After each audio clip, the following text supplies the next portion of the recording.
Joining us now is the great Candace Owens.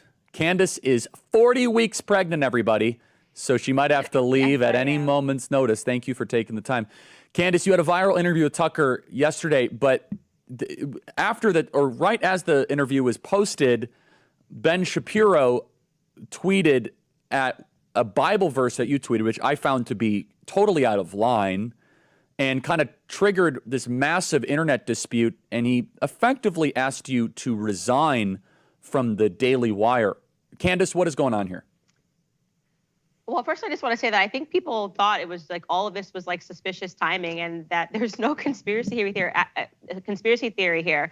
First and foremost, I had signed on to do Tucker weeks ago, so this interview was already planned. And then obviously the night before, the video of Ben saying some remarks about me went viral. And then minutes before my Tucker interview aired, he did tweet that, and I haven't yet gotten any clarity on what the significance of that tweet was. You know, me posting the Bible passage was just basically me calling for peace and accepting, you know, the things that you can't change. And I definitely have had a very peaceful, happy end of pregnancy.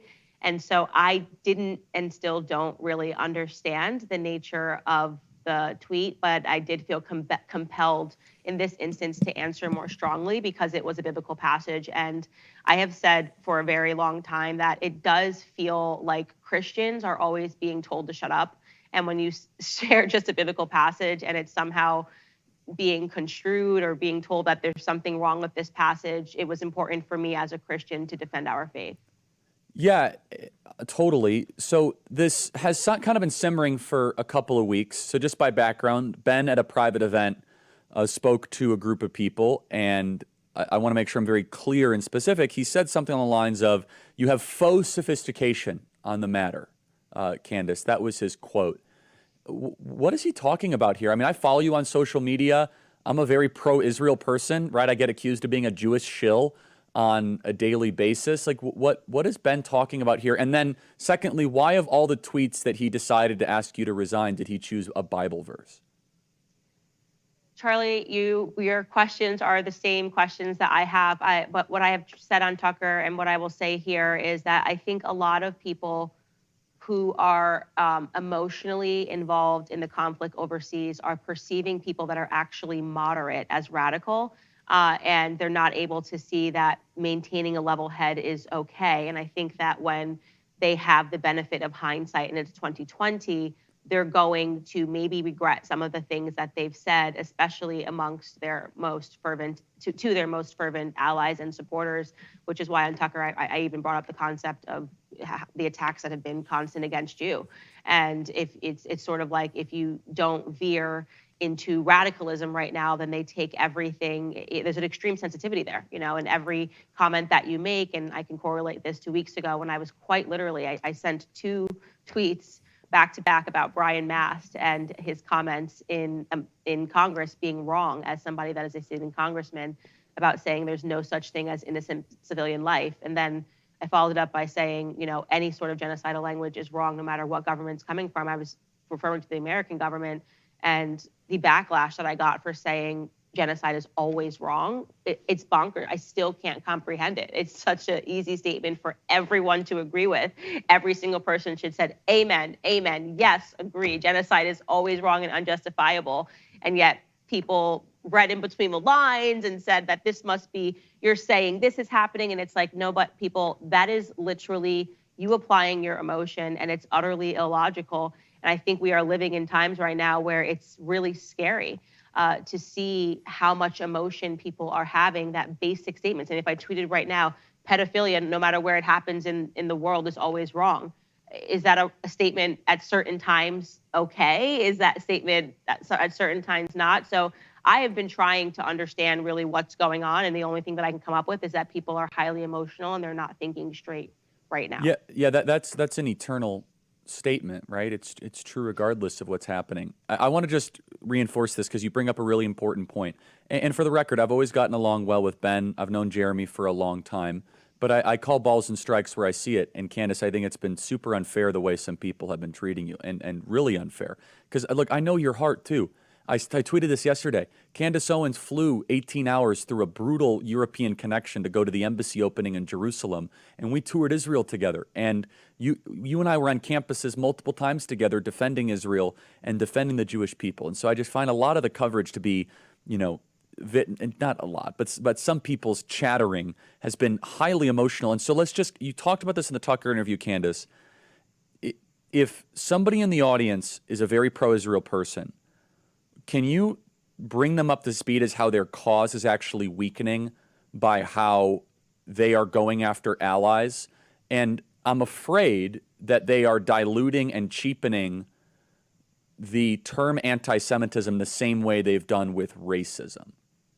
There's no question that they've diluted it. People are not even blinking now to be called an anti-Semite because, when you start with Richard Spencer and you end with Charlie Kirk and you say everybody's an anti-Semite and everybody's trafficking in anti-Semitic tropes, you've just lost the plot.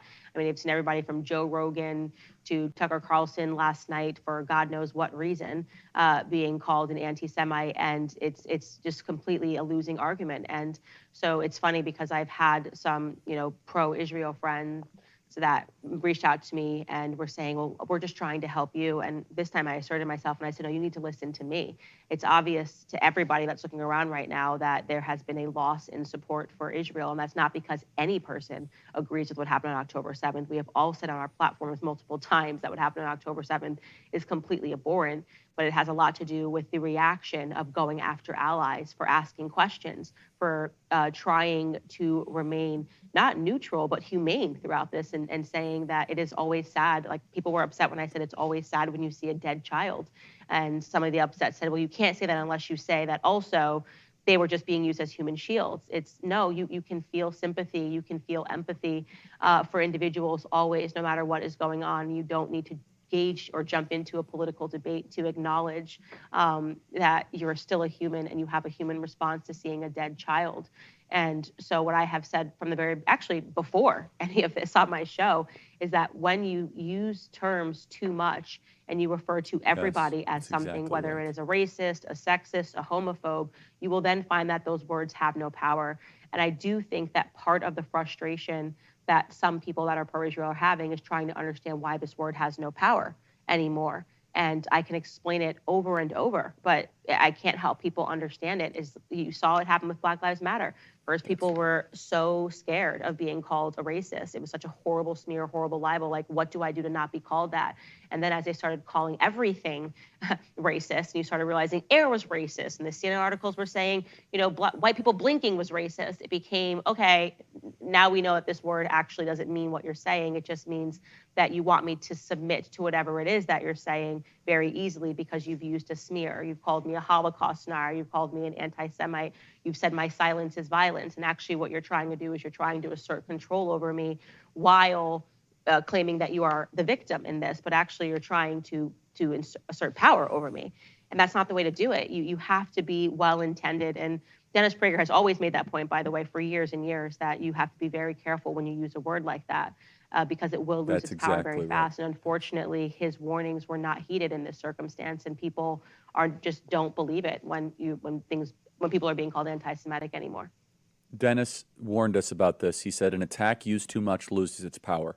And you and I both right, were we both still consider Dennis a great friend and a great teacher. And Dennis says he's very careful using that label. He said, because we want it when we need it, when there's a legit anti-Semite. And throwing it around as a thought-terminating cliche or a means of control or hyper-emotional does no one a good service. So Candace, let me ask you, because not everyone listens to your show, which is excellent. Everyone should subscribe to her show. There's a lot of, not a lot, there's a fair amount of rumor or mystery of what you stand on the war. Can you the floor is yours. What is your position? Because I think people are completely misinterpreting your views of the Jewish people, of what's happening in Israel. Just explain to our audience, just to kind of cut off the rumors at the pass. Yeah, thank you so much for asking. And that's what I've said, is nobody even asks anymore. And then when you give them an answer and you say, I've said this on my show multiple times, then they say to you, well, I don't listen to your show and you should tweet it. I'm like, well, my show is posted, the full show is posted on Twitter every single day. Oh, well, I don't follow this account. So it becomes not about whether or not what you said or what you didn't say. It becomes about whether or not they were on Twitter at the moment and saw what you said. Otherwise, it doesn't count. And so that's been very interesting. And again, a way to assert power and control and to say that you need to say it when I am online and on whether it's Instagram or Facebook or Twitter. If I didn't see it, it didn't actually happen, which is completely foolish. But I have not shifted my views at all, at all, when it comes to Israel and Palestine, whether it is Ukraine or Russia, whether it is Afghanistan. America has issues at home. We do not need to be sending more money overseas.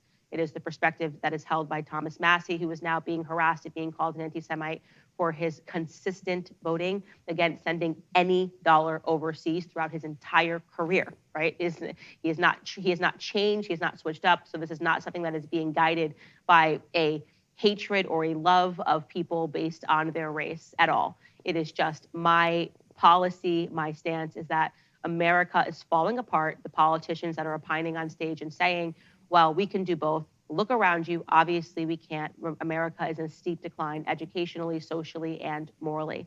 And I have also been clear that I understand the sentiments coming from white Americans that are saying, why are we suddenly being told now to care about the university debacle when we have been calling this out for years? And Charlie, you're the perfect person to speak about this. You and I have traversed universities. We have been drowned out. We have been harassed. We have been chased out of restaurants for our ideas. That's correct. As conservatives, and nobody cared. We couldn't get people to stop funding these universities. We could not get people to understand how bad the problem had become when you actually had professors, forget the students that were protesting, you had professors that were tweeting, all I want for Christmas is a white genocide. I believe that was at Drexel University in Pennsylvania, and that faculty member was protected, calling openly for a genocide of white people. So it is a fair question, it is a fair critique when people say, why are you telling us this is a problem now? And this has been a problem that many of us have been fighting for the last decade, and it seemed like nobody cared.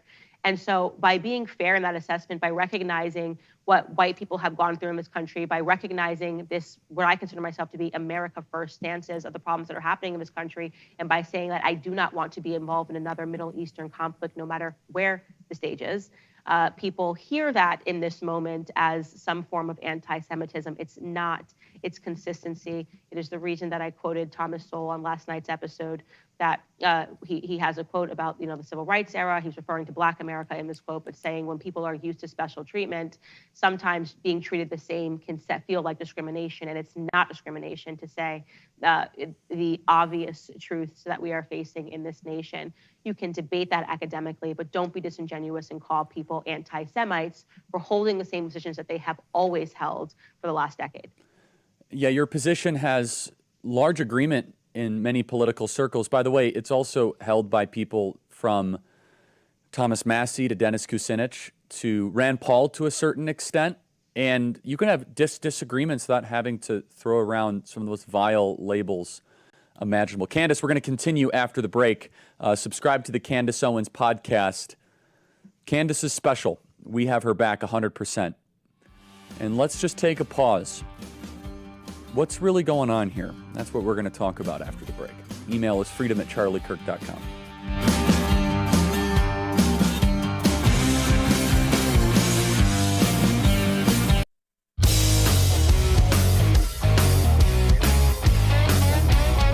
All right, Candace Owens continues with us.